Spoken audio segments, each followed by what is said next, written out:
I call the member for Macquarie. Thank you, Deputy Speaker.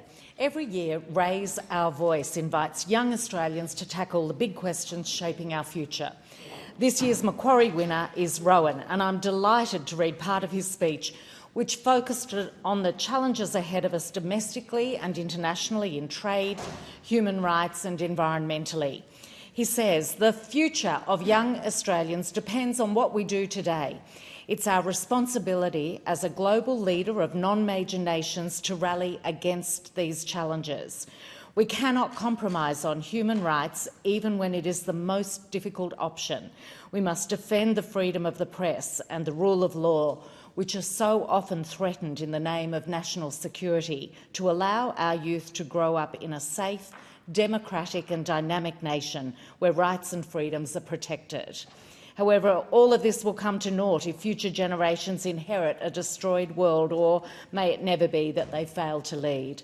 The government must provide Australia's youth the education and opportunities needed to develop through enhanced critical thinking in the face of AI and misinformation, an understanding of basic principles of economics, history and culture, and a reduced voting age to empower those most at stake to defend themselves against those without their interests at heart.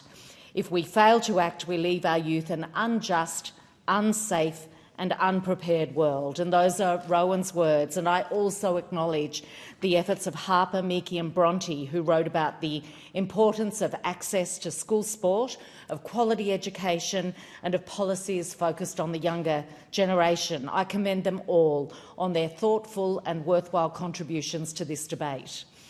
Deputy Speaker, there was another young person's speech delivered in Parliament this week, this one by 11-year-old Theo Carson-Drevers from the Blue Mountains, who spoke with confidence to a room full of politicians. It's part of an annual event where children with hearing loss from across Australia and New Zealand come to Parliament. And this year's theme, "The Power of My Team," highlights the life-changing role of early access and team-based care in helping deaf children build confidence, communicate and thrive. I'd introduced Theo, who was the New South Wales representative, to the Health Minister just before the event, and Theo assured the Minister that he wasn't at all nervous, and indeed his speech was delivered with humour and a maturity well beyond his young years.